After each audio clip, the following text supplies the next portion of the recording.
and welcome to the Tuesday Night Music Show with Damon and Jay and John and myself, Brian. I've been watching something recently on YouTube, The Magnificent Others, with, I think his name is Billy Corgan. Seen them all. From the Smashing Pumpkins? Yep, they're really good. Have you watched those? All of them. Never seen it. They're really good. It's pretty good. I like his interview style. Yeah, it's good. But Billy missed one that I barely caught. And I'm like, this is fascinating. He was asking her, it was, Marilu Henner? No. Oh, I know who you're going to say. From Missing Persons? No. Dale Bozio? No. Sharon Osbourne?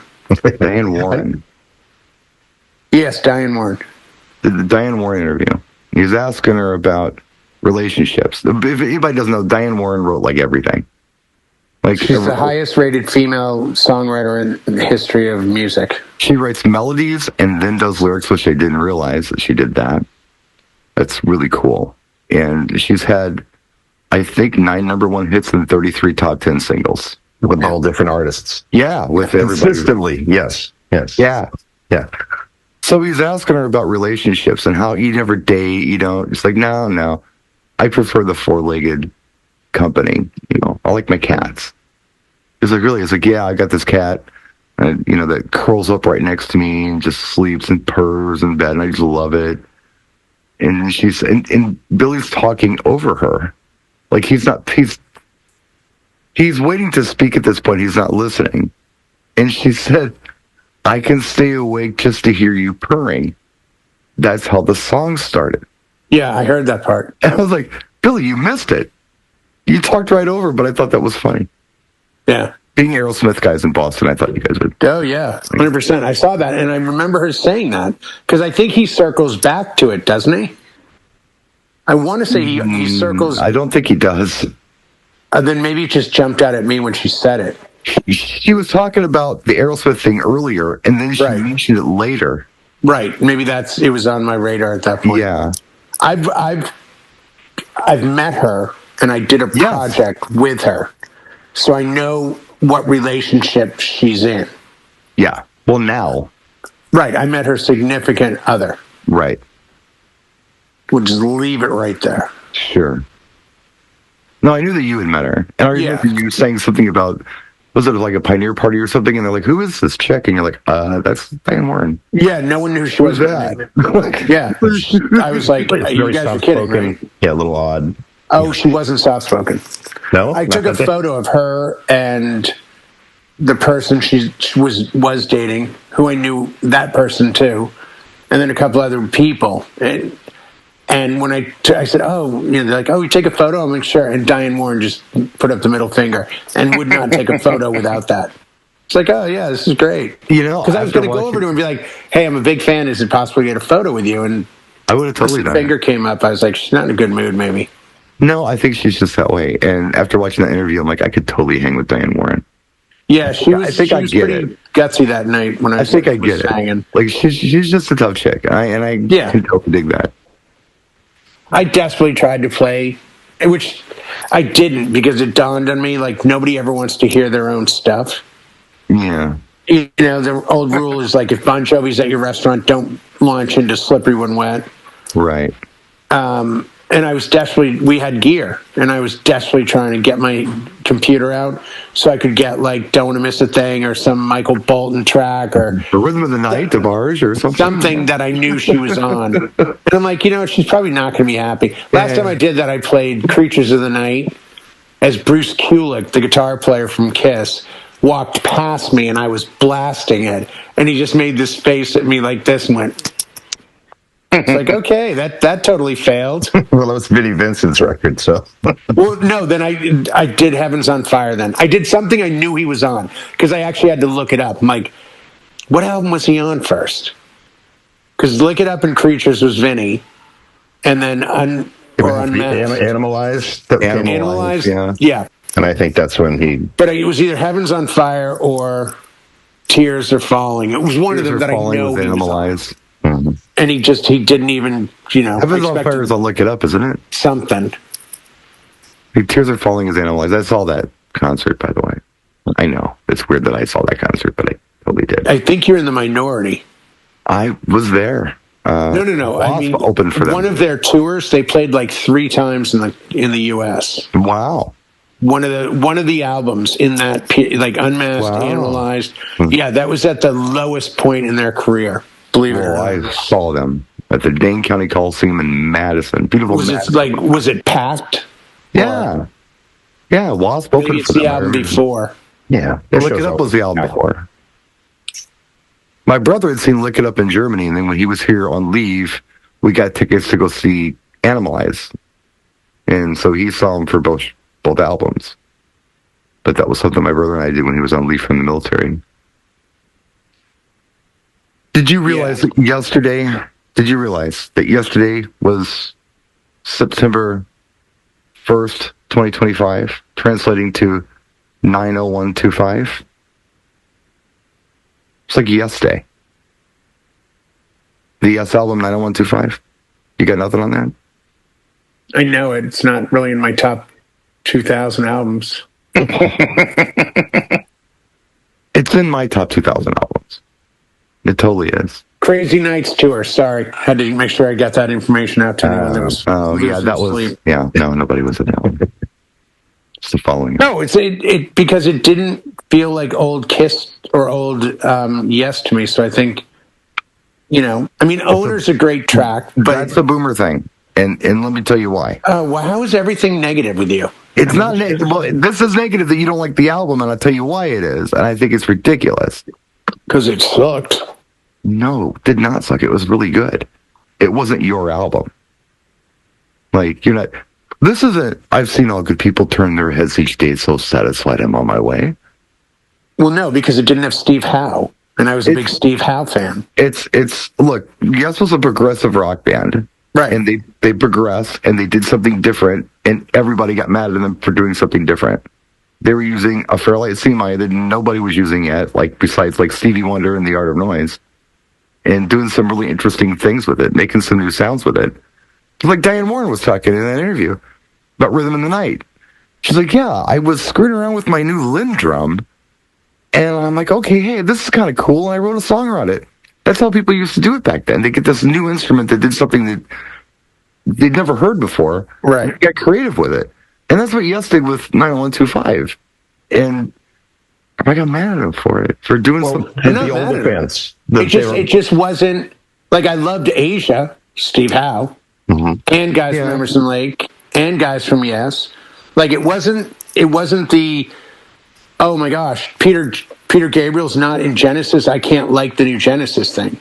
It just didn't. After Owner of a Lonely Heart, it didn't. The rest of the project didn't hit me with like, oh, here are all these great songs. Like everything on the Asia album is great.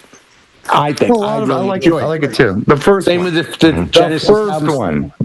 Alpha, I could do without, but the first Asia album was really good. The first one is the peak. Yeah. Alpha. But that was 90210 was just like. 90215, whatever. Yeah. Was like 90225. Yeah, this is a cool song. It got way overplayed. I can say that on MTV. Yeah, it sure did. MTV went a little too hard.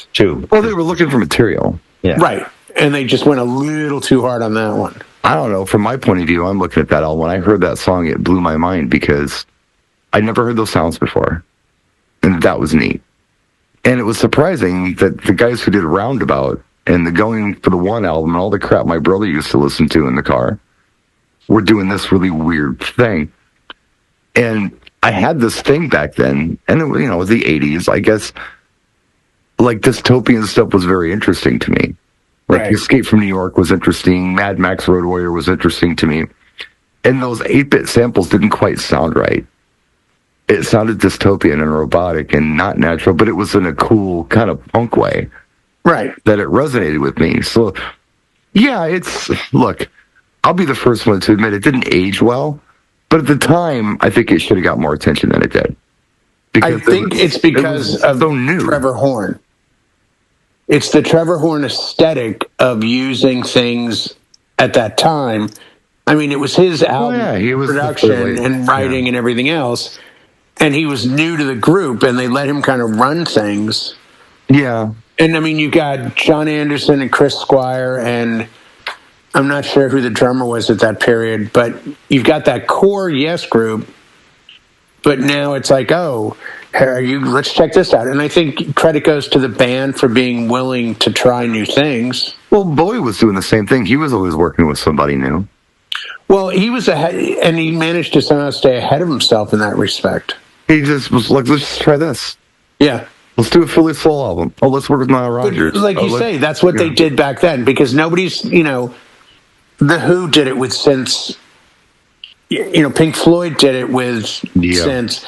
That you showed up and said, here's this thing, and you can turn this knob, and you can, change isolation, and you can make things speed up and slow down. And they said, oh, what if we do this? Like, those days are gone. Anything you want is digitally available. Yeah, it's all, everything sounds almost real, and so you don't know what's real and fake anymore.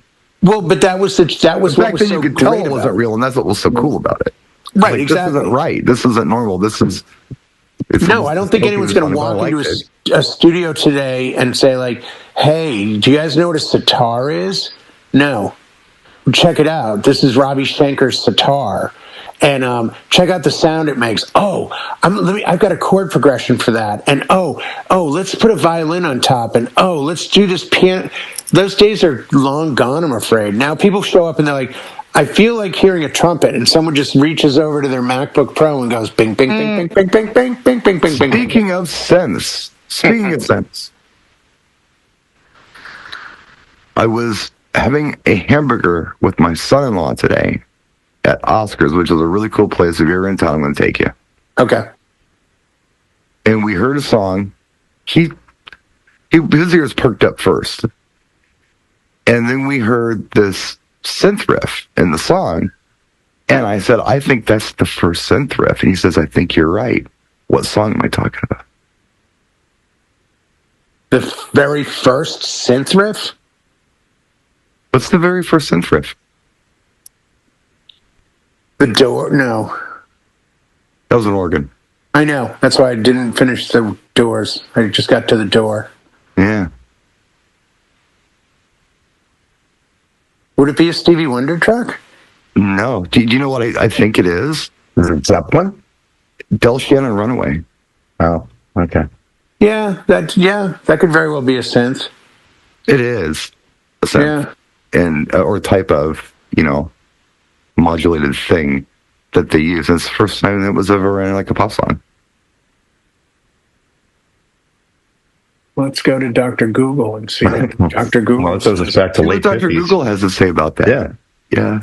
First synth. In a pop song. Ask ChatGPT, they'll know. Yeah, they know everything. Yeah, until the power goes out, then you people are stuck. What was the first synth pop song? That contest goes to either the Doors or the Monkees, because the Monkees used a Moog synth on Star Collector and Daily Nightly, and the Doors used a Moog on Strange Days, released in 1967. Shows you what AI knows. Unreal. I forgot about Del Shannon. Unless they don't count that as a synth. We don't know what he used to make that squeaky horn noise. I knew at one point, and I don't remember, and I saw something on it. I was watching like a documentary thing on it, and they were saying this. Del Shannon's 1961 song Runaway is often cited as the first synth pop song because of his use of a self-invented electric keyboard called a Musitron by keyboardist Max Crook. While not a synth in the modern sense, the Musitron was a precursor to the analog synth. Yeah, there you go. You were right. All right. Dang it. Probably want to hang it up now. I'm just going to mic drop it and call it a day. We don't do mic drops here. End of conversation. Drop it on a pillow. Goodbye, everyone. Damon, what do you got for us? Yoko Ono, maybe. I have nothing. I mean, I'm enjoying the conversation. You guys are talking about stuff I have no idea about. I mean, well, talk about something we don't know anything about. I mean, the thing is, like, I wasn't a Yes fan until, Owner of a Lonely Heart, so I knew nothing about their projects. So, and then the female singer, I didn't know about her until the writer. Songwriter. Yeah, the songwriter. I didn't know about her until last night when we were talking. Yeah, Diane Warren. Yeah. Yeah, not saying I knew her music, but I didn't know of her. Everybody knows her music. You know, so yeah. You run across something somewhere because she's got like 30 songs that are all, like I said, almost like 10 number ones across the board, from Michael Bolton to who did we look at last night? She wrote for everybody. Everybody. But she never wrote nothing for George Clinton, so I mean, she's not that big of a. She wrote for Aretha Franklin. That's Aretha Franklin, but George Clinton, everybody wrote for Aretha Franklin. Shit. Even the rapping Duke spoke out Aretha Franklin. Yeah, hey, Steely Dan spoke about Aretha Franklin. See? 19. That's Aretha Franklin. Yeah. So. Yeah. Yeah. But she hasn't made it big until she wrote for George Clinton. I mean, I'm sorry. Who knows? I have a feeling I know what she would tell you. It would look something like this. Yeah. I don't think she probably could have be in the studio with George Clinton.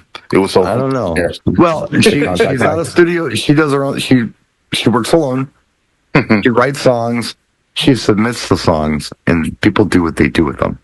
and I mean, Billy was even asking her, "Do you ever write with somebody in mind?" She says, "No." It could be when I write things with my voice, and my voice is terrible, and whoever jumps on there and does it, it's an improvement. And I'm thankful for them to do it because I have a terrible voice. I like melody and I like lyrics. Oh, that's an honest introspection. She knows she's no Celine Dion, so give that to someone who can belt those types. All right, for her, Brian. Yeah, she's a much better. Anybody's a better singer than me. You ever heard George Clinton sing? He can't sing, but who can't sing, who's got another big writing track, is a woman named Carol Bear Sager. She used to be married to he wrote Nikki for his daughter, Burt Bacharach. Okay. In fact, Carol Bear Sager wrote "That's What Friends Are For." Oh wow! I think she wrote the lyrics. But she's another one of these 70s into 80s songwriter, but like on the top of the list, that if you don't look her name up, you're not going to know. The conversation reminds me, does anyone here know a musician by the name of Ainsley Dunbar? No. Yeah. Okay, Ainsley Dunbar is credited, not one album, but playing with 31 different artists or groups on multiple, and I mean 5-10 albums with each artist. He's a drummer. Okay. His biggest studio guy. Mm-hmm. No, that's the thing. Okay. He was in Frank Zappa and the Mothers. So he's in bands. He's a member of the band. He was a member of bands, but he also gets called in. He played on. Okay. He's the drummer on Diamond Dogs and Pinups by David Bowie. Played with Herbie Mann. Played with Mick Ronson, played with Nils Lofgren, Ian Hunter, did 4 albums with Journey, played with Sammy Hagar, did 4 albums with Jefferson Starship. The one that trips me out the most is he's the drummer on the every single hit, Whitesnake, 1987 album. He gets credit on the album. He's listed as the drummer, Ainsley Dunbar. Never toured, never played live with them. Yeah. But it's just one of these people that, again, in my world, it's like, oh, he was with Schenker, he was with Pat Travers, like, just the list goes on and on and on. But he became one of these go-to guys. Yeah. Almost like the Jeff Porcaro. You guys know who Jeff Porcaro is? Yeah. From Toto. Okay. Drummer from Toto, who played on most of Michael Jackson, Thriller, played, just did all these different studio hits. I don't think you have that anymore. You don't have studio guys that are doing that, from what I can see. Because when I look up credits, I'm like, nope, have no idea who that drum machine is, or have no idea who that drummer is kind of vibe, People aren't running around. Tim Pierce is a studio guitar player who's really famous in that world. But like the Steve Lukather's of the day are still Steve Lukather. There aren't new ones coming out. Because I don't think the music industry is that way anymore. I think you literally sit down and go, "You got an idea, John? Yeah, okay." And we start typing, and then AI spits it out at us, and we record it, and we're good. We're done. Nobody's doing anything, and I think it's too bad, but it's just the way the music biz is these days. I think we hit the 90s, mid-stride 90s. I think there was a cleansing of rock bands into the alternative direction it went. And some of those guys have made it forward and have been in a few bands, but you don't have, like you said, Dunbar there, who's been in every band conceivable. Oh, yeah. From, probably the 60s with Zapper into, 87 and even traceable beyond that. It's... To have the longevity, you have to kind of be the free agent. You have to kind of have that wrecking crew mentality. It's like, well, I'm going to play on this guy's record, but maybe I'm not in the band. It's like, do you want to be locked into this band, and then you got to tour it, and then this is an obligation. Like, you throw down a guitar solo, someone else can come in eventually and learn how to play it. I mean, right. Vincent learned how to play Ace, Bruce Kulick learned how to play all of it, and then Mark St. John and all the other guys. It's like, okay, I get shoes to fill, and there's an expectation of what this should sound like. Whereas, Sammy Hagar, like Montrose, solo career, fronted Van Halen. Now he's got Robert Reedus, and so he's, but I think a singer's more recognizable than say a drummer. A drummer could go unnoticed if he's changing band to band, but a singer you'd know. Yeah. You know what I mean? No, and I think there's always been that. Run around and play in other people's stuff. I used to have a buddy. We used to joke about Cozy Powell, Gary Moore, Ainsley, and Tommy Aldridge as being these guys that just kind of were always. You'd go see. We would go to, because we went to concerts at the Centrum all the time. We would go and be like, "Oh my God, Tommy Aldridge is playing with Motley Crue tonight," or "So and so's playing with so and so." Like, it just seemed like everyone was interchangeable. There was that period where everyone played with everyone else. You know who I'm thinking? I'm sorry. Whenever you mention these drummers, yeah, the guy that I'm thinking about, and I'm looking it up because I haven't thought of this guy in a long time. I've met this guy. He's a nice guy, but he's a guy that nobody talks about. Is Omar Hakim? Is he a drummer or a percussionist? He's a drummer. Okay. And these are some of the things that Omar Hakim has done. Just as a sideman, kind of like what you're talking about here. Right. He's worked with people like David Bowie, Mariah Carey, Chic, Miles Davis, Dire Straits, George Benson. I mean, Joe Sample, Sting, Weather Report. He was a member of Weather Report, I believe. And then he's worked with, I'm just looking through here, Philip Bailey, Anita Baker,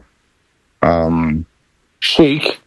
He's worked with Chic, yes, Tracy Chapman, Kate Bush, Judy Collins, Celine Dion. I mean, it's just insanity what this guy has done. Foo Fighters, Peter Frampton. He has worked with Sammy Hagar, Sophie B. Hawkins, Bruce Hornsby, Mick Jagger, Bob James, Don Johnson, Shaka Khan, Carole King, Jennifer Lopez. This guy's played on everything, man. I mean, he's all over the place. Daft Punk, he was on Random Access Memories. He was doing the drumming for that. Of course he would be. That's a well-rounded guy, man. He was doing the drumming. Rolf, David Sanborn, Rob Thomas. Yeah. Come on. I mean, this guy is... No. These guys exist behind the doors. And I think some of them, and I'm not pointing this in any other direction than reality, he was on Daft Punk because of Nile, who produced it. Yeah. So you start to see the trends of, hey, Nile Rodgers is producing. Who's he going to use? He's got his guys. Yeah. And I think everyone does. I'm looking at Omar's rap sheet here, and this is one of those weird things that went on in the 70s and 80s. He played on, like, most of Dire Straits' albums. Like, he's credited with, like, 25 songs. And you look at it and go, but he was never in the band. Like, I know for a fact he wasn't in the band. Right. So it always trips me out when you see these things. There's a lot of it coming out about our 80s groups.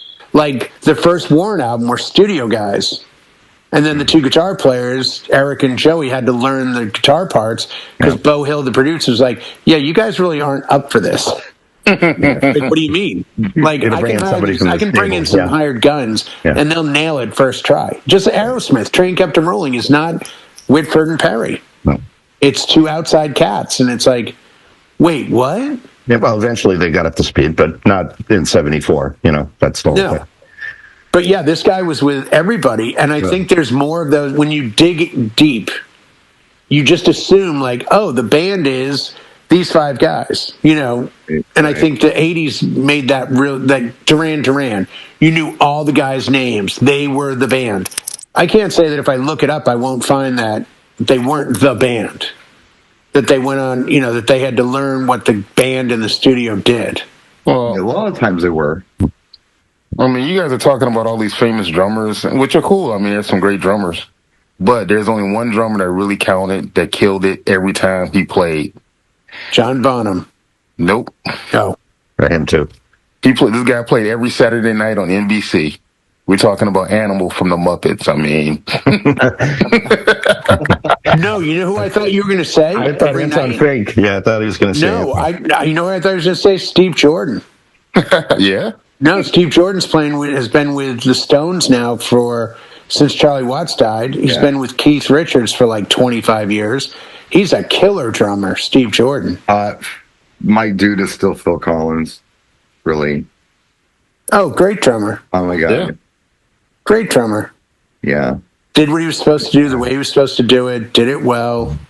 But let's circle back. So talented band of three guys. That took 12 on stage. Yeah, so Omar couldn't join Dire Straits because he said he was too busy or something. Yeah, he had a lot, had a lot going on that span of 15 years. Yeah, I'd love to join the band, but I just, phone's ringing, gotta go. Yeah, or I could just sit here and go from my house to the studio and home and cash the checks. Yeah, gotta get another paycheck. That's it. That's all it was. No. Love your band. Yeah, he's the drummer on La Freak. Gotta go. Yeah. So it's iconic too. Yeah, that's him. So he was a member then of Chic. No, I think he was. I think he was the drummer. Weather Report. Weather Report's a hardcore jazz group. Yes, I think he was a member of Weather Report. Yeah. Yeah. So he's in Weather Report. He's got his chops. Yeah. He's not messing around. Yeah. I always, and I think this is part of why the music scene has changed for information. I had this talk with an artist last week, and the artist was complaining that he couldn't find out who mixed an album. And he said it really sucks now with streaming, how little information they put out. He goes, I'm going to Discog almost every day to find out who produced, who mixed, who did the mastering. He goes, I have a project I'm working on, and I want somebody to mix it. He goes, it's not like, I could go to my record collection 20, 30 years ago and pull out my favorite records and go, who mixed it? Who mastered it? Who was the engineer? And it would be on the record. Yeah. He goes, that's part of what I miss. Well, you saw the Al Jorgensen interview. Yeah, 100%. We was talking about how, the Chicago Tracks studio was right next to the studio where they were doing all that deep house stuff at the time. And you had a loaded 38 sitting on the console, and they'd walk in with bags of money, and they'd have their 38s on their hip, and say, yep, cash only, I'll mix it for you. So I mixed so much of that stuff. I'm not credited for it, but I mixed it. So there are dance tracks out there that nobody associates with Al Jorgensen that he mixed. Yeah. That he put together. And he's not credited for any of it. Right. But he's there. He did it. Well, that's a one-time payment. There's no residuals coming. Exactly. Cash on the barrelhead, I think, is the phrase you're looking for. It's it's a one-time deposit only. Yeah. Look, you drop off this cash. Uncle Sam doesn't know nothing about it. That could be why he waited so long to talk about it too. Then I'm gonna go buy my Giggle Pig and exactly. There's a great documentary, and I'm trying to find the name of it. It's not Sidemen, but it's something like that. It might be Hired Gun, yeah. It's about everybody in the business that just runs around playing with different people. and goes into studios, and like Kenny Aronoff. I don't know if you guys know the name Kenny Aronoff. Again, another drummer, but Kenny's probably best known for his stint with John Cougar Mellencamp. So, like, Jack and Diane, that drum fill is Kenny Aronoff. Right. Which then became iconic. Mm-hmm. But he's played with everyone because he's just this really rock solid, four on the floor drummer that's going to deliver. And it's like, hire him. Yeah. Yeah. It's only a handful, I think, that are still like that. They come around, like Greg Bissonette that did the time with David Lee Roth. He's now with Ringo. He's in the Ringo another jazz guy. Yeah, and he can play everything. He can play anything under the sun. Yeah, he's another one of these jazz guys. I think, the reality is the jazz guys, I mean, the running joke is like, jazz guys play 3,000 notes a minute and rock guys play 3 chords an hour or something like that. And it's like, so they can slide into rock pretty easily. Yeah. They've got musical knowledge. They don't have to really fight over chord sheets. It's not, hey man, you know what we're trying to get? It's like, hey, what key are you in? That's all I need to know. Yeah. and they understand the language, so they can go up and down the neck. Who did the drum fill and Phil? Is this a joke question, Eric? Who did the drum fill and Phil? You never know, Derek. You never know. I'm gonna guess. Let me. Can I go on a limb? I think it may have been Phil Collins. Hey, it was Omar. Yeah, it was Omar. Or it could have been Omar and Kenny Aronoff. Kenny could have been helping Omar in that gig. Interestingly enough, most of the things that we're talking about tonight are people who are really good at what they do, but aren't necessarily seeking credit for it, and aren't necessarily seeking the spotlight for it. They're just doing what they do really well. Yeah. Letting other people shine. Kind of like DJs, huh? I mean, that's really what we ultimately should be doing. If we're doing but I think we by nature are trying to shine in the industry. Like, you can have a producer that does great dance production but doesn't get on stage at EDC, and then you can have guys that may or may not know what they're doing play a pre-done set on stage, and they become the face of it. Yeah. Versus these guys that have made a great living charging good money to dip into a studio and bring their knowledge and experience. Well, I'm even talking about mobile wedding DJs. I mean, ultimately, are we trying to make the client shine? That should be the goal. And I mean, that's kind of what these people are doing, and these are the best of the best. Well, everybody won't play on their records. Right. And they don't care if, they're recognized every time they walk into Burger King. They don't care. They just want to do what they do because they do it well. They're not seeking spotlight. Diane Warren and these drummers we're talking about are perfect examples of that. Yeah. Same like Desmond Child. I mean, he had Tears of Falling we talked about earlier, a lot of Bon Jovi stuff. He wrote Poison for Alice Cooper. I mean, dude looks like a lady for Aerosmith. Yeah, and he's a writer. I think he had one single once, and he was like, I'd rather write and give them away to people I think that are a better fit. And every once in a while on Twitch, I'll play this band called Spider from 1980 in New York, and their big claim to fame has always been, the drummer in Spider was Anton Fig. Before, it was his first band when he came to America. Well, the keyboard backup vocalist is a woman named Holly Knight. Nobody in this room, including me, would know Holly if she fell over us. One of Holly Knight's better-known songs is Simply the Best that Tina Turner does. That's all Holly Knight that wrote music and lyric. And that's not her only track. So, again, it's these people that have a skill set that go out and do their thing and maybe don't need all the notoriety. When you said that about mobile DJs, Brian, I was thinking almost of how much YouTube has changed. Because YouTube used to be about, hey, everybody, I'm building my own DJ stand. Let me show you how I did it. Hey, everybody, I'm putting together a light show. Let me show you how I do it. Now it's become so much more of a hey, everybody, I'm amazing. Let me show you.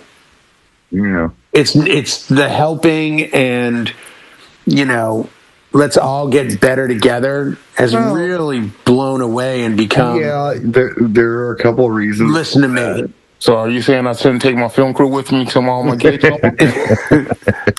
I'm just saying, First sign, there's a film crew. This keeps coming up. Uh-oh. People are talking about gatekeepers, where it's like, I know all of these things, but I'm not going to share them with you. But I'm going to show you how cool I am that I have them. And I didn't see any of this when I started YouTube.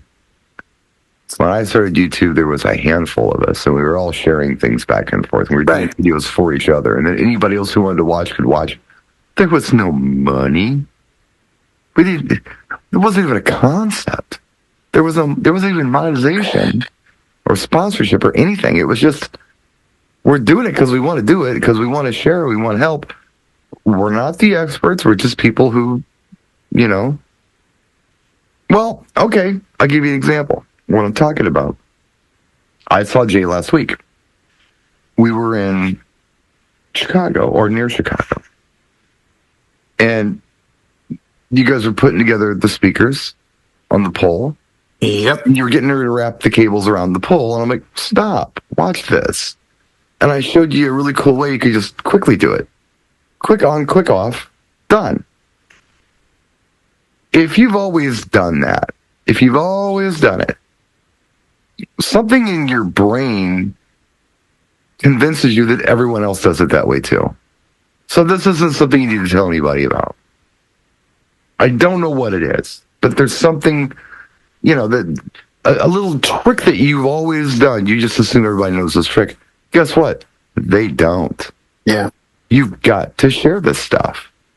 You've got to put it out there and pass it on. The thing that you think is so elementary and simple may be like so game-changing for somebody out there who just never occurred to him to do it. That's what YouTube used to be about. Yeah. The cool tips. Hey, this is the thing that I can show. And it's different now. But I mean, there's always been gatekeepers. Damon remembers the DJs who would put labels over the yeah, so you couldn't see their labels. You couldn't see the label, couldn't tell what the song was. Right. Well, I mean, I can't play the song if I don't know what it is. Serato actually has a mode called AM. Yeah. After DJ AM, where you do 2 keys and it wipes out the titles of the track, and that's pre, Shazam days. I had a guy last week at VinylCon playing just 45s, and he's like, had a no Shazam sign put up in front of him, and I'm like, dude. He goes, I don't want people recording me. I said, recording or checking out your music so then they can learn it? He goes, just come up and ask. I'm like, I get that, but do you tell every song? He's like, no, because I've spent a lot of time getting this. I'm like, you're trying to protect something that you can't. Right. That's kind of yeah. I want to give everybody my playlist. It's a futile battle. Unless you want to flange it really hard so that we can't tell what it is, it doesn't, you got to accept that people are going to get it. Yeah. If everybody in the 1980s is losing their mind over, I don't know, what's a great big dance song in the 1980s that everybody loves? I don't know. Jam on a Nucleus, okay? If one guy in town has it, nobody else has it or knows what it is, but he's the only guy who can play it, yeah, he's special. Because once I know what it is, I'm going to go buy it and I'm going to play it and people are going to like it. If one person is too. Yeah. If everybody was losing their minds over VG's Staying Alive, but nobody knew the name of it or anything else, and only Damon had it, and he wouldn't tell me what it was, yeah, he'd be pretty cool. But as soon as I figured it out, he wouldn't have that. He'd have to rely on something else other than that to be cool. But that was the advantage of DJs, and they could show the prize by the work they put in. So if they spent all this time crate digging and found stuff... Oh, that's not how it worked. No, but I'm from an outsider standpoint, it's like you went and got this, or you were friends with the guy at the record store, and he held back the 12-inch Euro, and no one else got it but you. Yeah. Right, and it was, again, the ability for you to somehow get an advantage. Yeah. There's no way you can't have an advantage today as a mobile DJ. It's impossible, because no one can get music that somebody else can't get. Everyone is going to the same record pools. Most everyone can, unless you're somehow remixing your own tracks, making it yourself, yeah. And then that's more fine. amazing than anybody else. Now you're a producer or a creator. That's different. I'm just saying the average everyday Joe mobile DJ, we can name all the sources of music, and you're going to go to one of them. Now, if you want to add effects, if you want to do your own edits at home, more power to you. Your tracks will sound different, but will they make enough of a difference at a wedding to set you apart? Probably not. So it's still going to come down to your presentation of the music, your ability to use a microphone, and the overall package. But ultimately, it comes down to who you are. If you're a jerk, I don't care how good you can mix or how great your light show is. If you're a jerk to your client or to guests, it's not going to matter. Yeah. It just won't. You can't beat a system that's set up for you to lose if you're not willing to play. You can't. It's impossible. You can't walk in the door and be like, I'm just going to be an a-hole to everybody and be the best wedding DJ. It doesn't work that way. Well, back to what I was saying before about the gatekeepers who are out there. Somebody mentioned it today. I read it. This guy is a good guy. He makes a lot of good, thoughtful posts. And I got to thinking about it. I'm like, you know what? I mean, I put myself out there. And I say things, sometimes they're not popular, sometimes they are, sometimes they're helpful, sometimes they're not, but it's all coming from a good place. And it's not anything I'm charging anybody for. I think there are enough people out there who are skilled and have something to offer who should be a little more boisterous than they are. If everybody would step up who has something to offer and just offer a little something, just a little something that they have, or something, a nugget to share. If enough people stepped up, these gatekeepers would be irrelevant. I think you're seeing more people step up, but they're speaking to their peers and not the industry. Because I'm seeing guys come up and get great play on YouTube, and they're giving out information that foolish me just assumed you knew that. And I know what you're saying, but it's not stuff that's even like tricky. I can't remember what video I just saw, and I literally had to watch it twice. I'm like, there's no way this is as dumb as this is. You know what I mean? Like, there's no way that the point of this video is to say, hey, you should play music for everyone that's at the wedding. It was literally some statement like that. Like, wait. Yeah. Like, wait, is that a secret? That's not a twist on anything. It's not a secret, but I think it's important to remember that it's not like it used to be where somebody becomes a DJ because somebody showed them something. Or they saw somebody do something and they got some information. No, I think it's a business opportunity for a lot of guys now. Or it's just that I can, me too. I can do this too. And whatever they see and perceive is what they replicate. Right. And that's where some of this advice is coming from, an angle of, I don't know if you guys know this, but oftentimes there's a bride and a groom at the wedding. Like, are you serious? You just said that? Like, it's literally on that basis. That's the utter novice, yeah. Like, and I'm looking at the comments going, man, great video. And I'm like, oh my gosh. Like, I should be making $1 million a wedding. Like, they're literally starting up at ground zero. But it's guys that in their description have like 15 awards for being the best DJ in, insert state somewhere that apparently doesn't have another DJ in it. I'm like, okay. Like, and I said this to someone over the weekend at a gig. They were talking about the money issue, and I said, hey, you're making a ton of money. You need everyone to make it, because then you can go up again. Oh, I didn't think about it that way. I'm like, if you're happy where you are, understand one thing. You are capping your own career. Because if everyone's getting at $1,500 and you're at $4,000, you can't go to 5 if we stay at 15. You can't. It's impossible. Because you can't possibly be that special.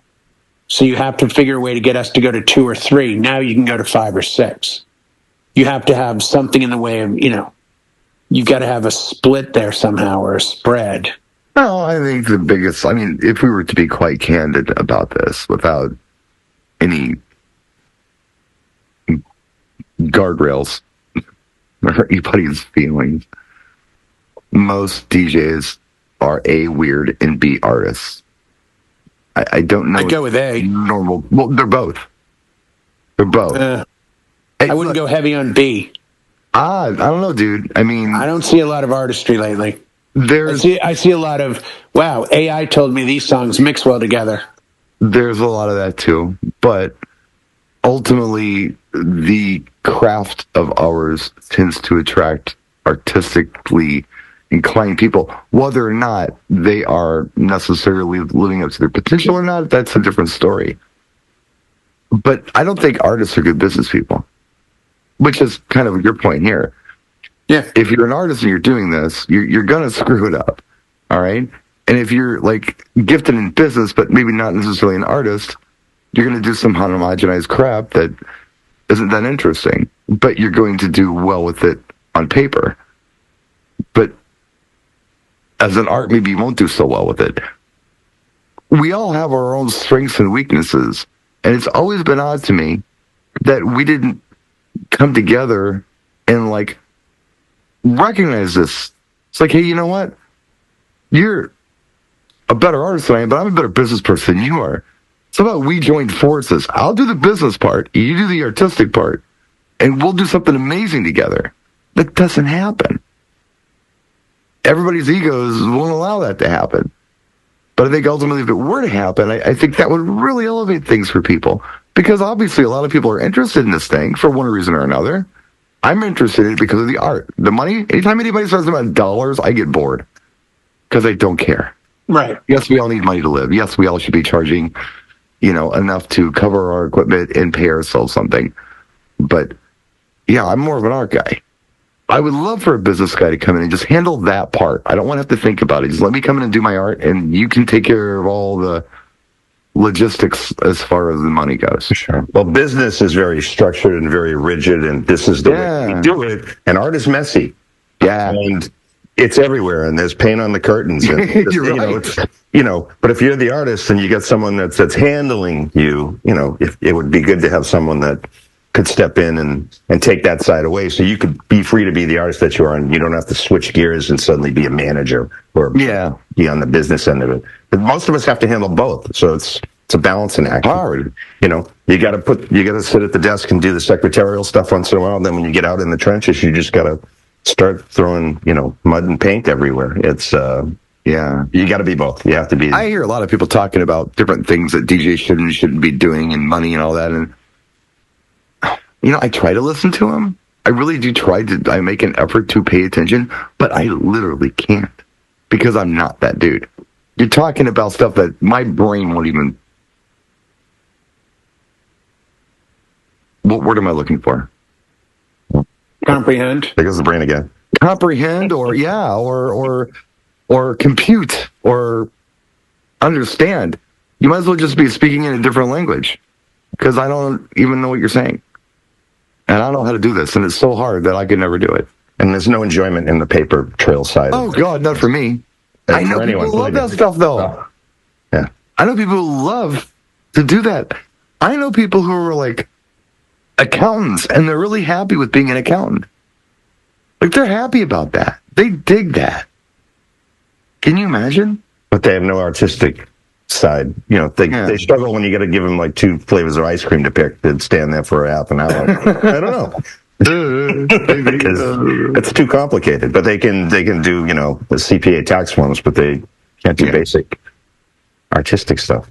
It's just too bad that we couldn't all just come together, realize what our strengths are, realize what our weaknesses are, be honest about them. And it's not that you guys are just like give up and not do those things. But if there's somebody out there who can do that better than you can, make that person your partner. Yeah, buddy up. Yeah, and you're unstoppable.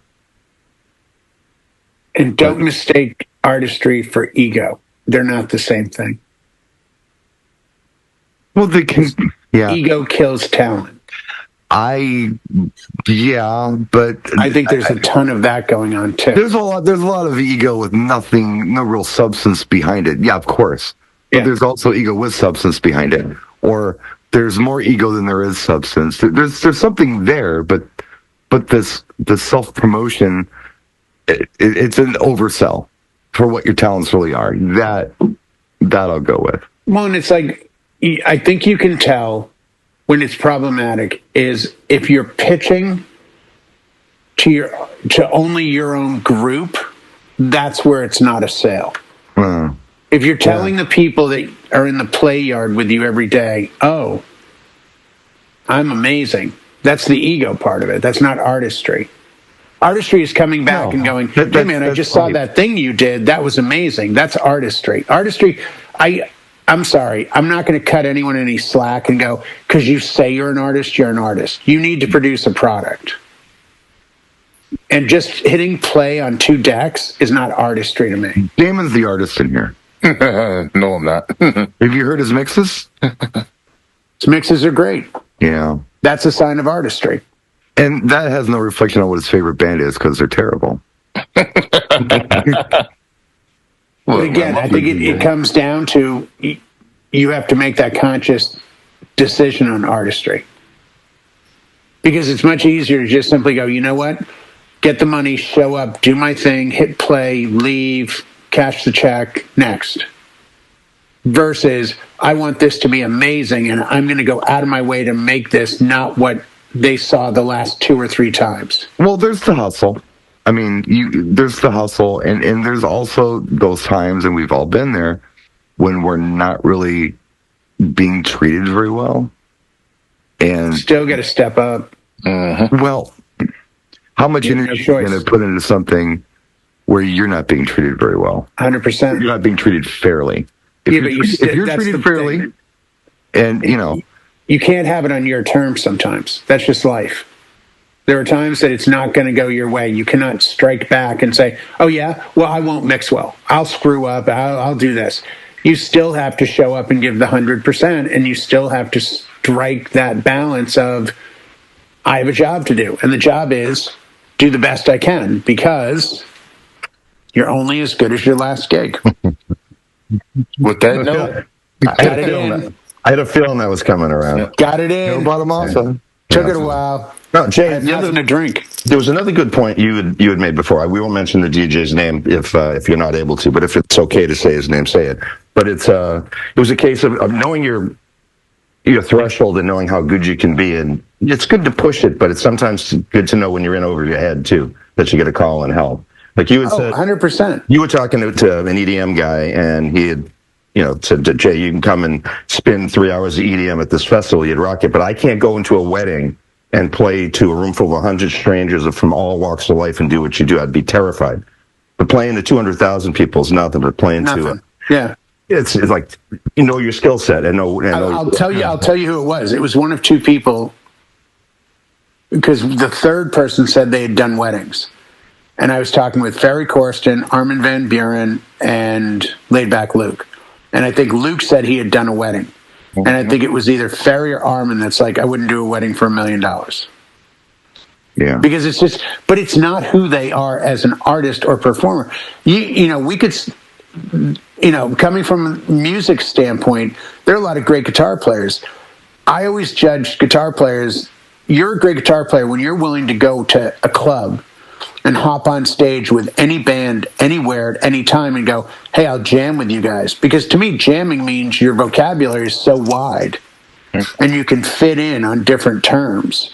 Versus, this is, and no, there's nothing against it, but there are people that do what they do, and that's it. Ramones, groundbreaking, respected, everyone knows the band, everyone knows their music. Marky Ramone, was it Marky was the guitar player? I don't remember. Or Joey? No, Joey was the singer. Dee Dee was the bass player. Dee Dee. I want to say it was Marky. He was never going to go on stage and go, hey man, let me get on stage with George Benson. Hey, I think I'll hop on stage with Ted Nugent. Hey, look, Van Halen's playing. I wonder what Eddie's up to. Hey, let me pop on stage. That wasn't who he was as an artist. He did what he did. Yeah. Any more than you'd expect, an artist that paints to suddenly show up and go, hey, man, check out this sculpture. That's a different form. They're both art, but they're different forms of it. And I think the same is true with a lot of people in the music business. They stay in their lane and they do what they do well. Yeah. And I think if you're today, most DJs you look at were producers. I was talking about John Summit to somebody, and Johnny Ramone. Johnny, thank you, Eric. And John Summit played Movement in 2022 when I was last there 3 years ago. And it was probably 3 in the afternoon. If you walk into Hart Plaza, Damon, the stage on your right, it's a decent size. Yeah. It's probably like 5 to 10,000 people, maybe. Mm-hmm. It's a big area, but it's nowhere near the size of the other 2 main stages. He was playing there at like 3 in the afternoon 3 years ago. He headlined Saturday night this year at Movement. Headlined. Main stage. That one with the cement. Yep. Headlined. The main bowl. Main bowl, headlined. Because his career has gone that far in 3 years that he went from 3 in the afternoon on Sunday to headline on Saturday. That's a huge jump. But he's not for everybody. He does a certain thing, a certain way, a certain style. And, you know, he's got a fan base. But it speaks to the commercialism of music sometimes. And some of the old guard have kind of moved away. But it's become a lot of... Nobody that I can name in the EDM world now isn't a producer first. Because they're playing their own music. Yeah. Like Danny Tenaglia. I'm sure Danny's put out music. But when Danny plays, how much of his set is his own music? Probably not a lot. Probably 20%, if that. Yeah, if that. Tiesto's set is probably 90% his. Zed is 90. You know, I mean, you look at that segment of the DJ market. David Guetta, 100%. Well, I remember when the whole Guetta thing happened. This I do recall, and I'm not into it as deeply as any of you are. But I remember David Guetta saying, "Look, I'm not really a DJ. I'm a producer." Yeah, but he was very upfront about it. Gotta kind of go out there and DJ if I want to sell tickets to something. Yeah, if I want my music to get out there, somebody has to play it. People, they know who I am, but as a producer, what I'm going to do performance-wise, I got to learn how to DJ. That's what I got to do. So that's why I'm a DJ. So, yeah. Who's this famous, name escapes me now, Scottish, did a bunch of tracks with Rihanna. Calvin Harris? Calvin Harris. Calvin Harris was a producer for a number of years before he ever got into DJing. Yeah. But he realized, same thing. Nobody's playing my music on the regular. Yeah. I might as well go out there and figure out how 2 decks line up and play my stuff because I know the keys, I know the song structure really well. I wrote it. You know, I have a leg up on the next guy because I know all the nuances of each track. And so I don't think of them as DJs as much as presenters. They're artists presenting their craft or their product or their music to a crowd. Well, getting it in front of people. That's the trick. Not walking to the end of a pier and shouting out to the ocean your song titles. It's like, where's that going? No, and they have to then become performers. And some of them have become great performers, and some of them are still pretty mellow about it, you know? Sure. I mean, I don't know where Data Life went, but they were ballistic. They were going crazy on stage. They were running all over the place, and then they suddenly just vanished. You know, and there's always those stories. We buy an album, and it's like, man, this is amazing. This is just amazing. And it's like, that's it. It doesn't come back around. I think the advantage we have is we're presenting somebody else's music in a way that it's left to interpretation. You know, if we had the same 20 tracks, I've always said this, and everyone kind of laughed at me, but I think now they're seeing the reality of what I said 15 years ago. If you're going to have a DJ competition at a DJ show, they all have to have the same tracks. That would be interesting. That would be wonderful. I would love to see that. Yeah, I would too. Here's your 10 tracks. Now give us 15 minutes. Give us 10 minutes. Here's your ingredients. Here's your music. Make it simple. Show us how you interpret it, because then it's the playing field is level. I don't want to hear you do, you know, it's like I see these DJs that I know for a fact are wedding DJs, and they're doing this stuff, and I'm asking them afterwards, like, man, great set. Like, what the hell? Oh, I warped it in Ableton. I put it through this. I changed that. No, but they're using the tools that they're allowed to use to make this insane set. But they're making a set that's got such a big build for an audience that's standing still staring at them. Like, that's not reality. Reality is Go up and play. What do you want me to play? Here's your crowd. Like, you want to impress people? Get an actual crowd of DJs to dance. That would be impressive. If you got a crowd of, like, wedding vendors to jump up and down because they wanted to, because of what you played for them, versus watch me play every brand new track and do this crazy, intricate, already made it at home in Ableton mix. I just think it would be cooler. Like I told Drax one time, if you do the DJ competition next year, give him 5 CDs. Give him Saturday Night Fever, Best of Parliament Funkadelic, Daft Punk History, and 2 other CDs, and say, here they are. You have 30 minutes. Come back and do your set. You know what, Jay? That's a great idea. I think I might put. But just because now you're forced to actually critically think it through and go, hey, I don't have to do anything more than impress myself as the DJ. And if I suddenly hear this breakdown in a Daft Punk song work with a Parliament Funkadelic track, that's what I'm going to present. And people are going to judge me on everything is the same. But look at the TV shows on the Food Network. The biggest one there, I think, is Chopped. Chopped. They give chefs the same ingredients, and they go, here, you all have the same ingredients. Now you have 20 minutes to do something with them. And all they have is their skill and their talent. I went down this Mickey Dolenz rabbit hole last night. One of the Monkeys. How? Watching Billy Corgan interviewing Mickey Dolenz, and I'm like, that's interesting. I'm interested. I thought the new one was Marilu Henner. It probably is. I just discovered this guy, so I'm just looking at anybody who appears interesting to me. I'm not watching them in order. I'm not looking at everybody, but if they're interesting, I'm checking them out. You got to watch the Terry Bozzio one. Trust me. So I ran across on YouTube the Monkees audition tapes. Yep. And I think there were like 6 dudes that they were all, maybe there were 8, but they were putting them in scenes and giving them lines. And it was the same scene over and over again with different players, interpreting, the whole thing different.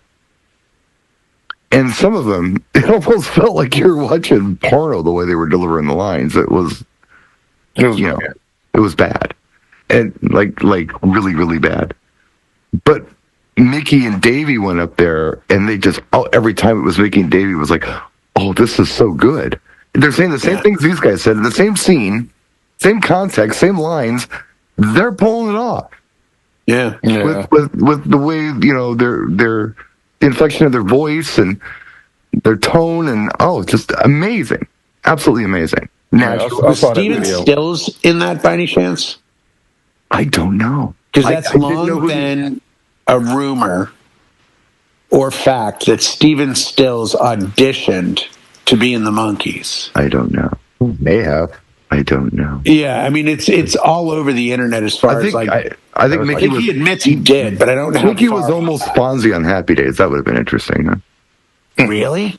Yeah, wouldn't that have been interesting? I don't think he could have pulled it off. No, I don't think he could have pulled it. I think Henry Winkler was perfect. Henry was a guy for it. He was actually producing television over in England, but that's a rumor that he was.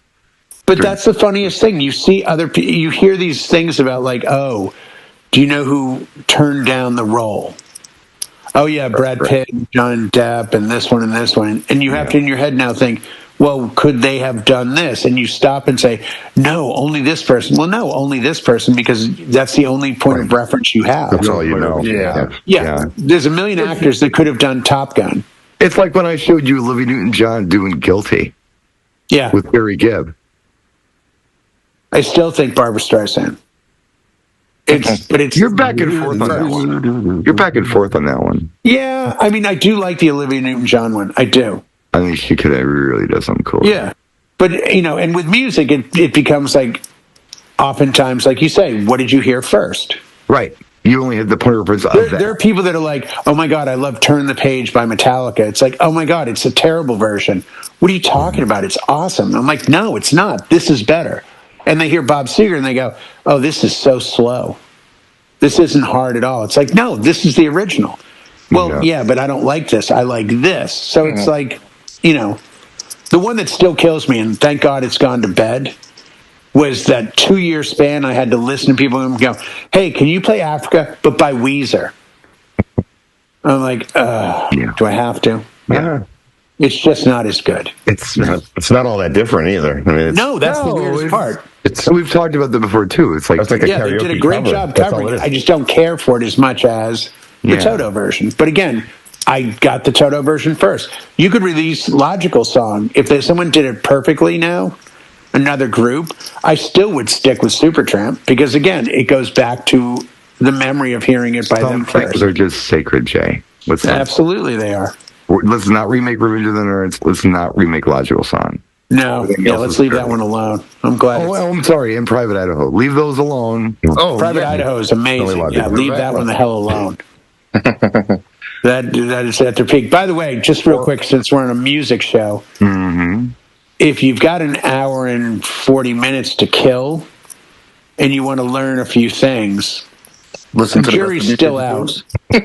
No, Devo has a doc out on, I think it's Netflix. Really? And the most shocking part about it is not Devo or their music. It's the fact that two of the members of Devo, like Sinclair and Mark Mothersbaugh, were not only going to the school, but they were there in 1970 at Kent State. They were part of the protest. Yeah, that shocked the hell out of me. Wow. Like, they saw people get shot and killed. Yep. Yeah, that was a shocker. And on that note, the show is brought to you by DJ Event Planner. Always Please check them out in the description of the video. And thank you, DJ Event Planner, for being our channel sponsor tonight. Thanks, guys. I've got to make calls. I've got my phone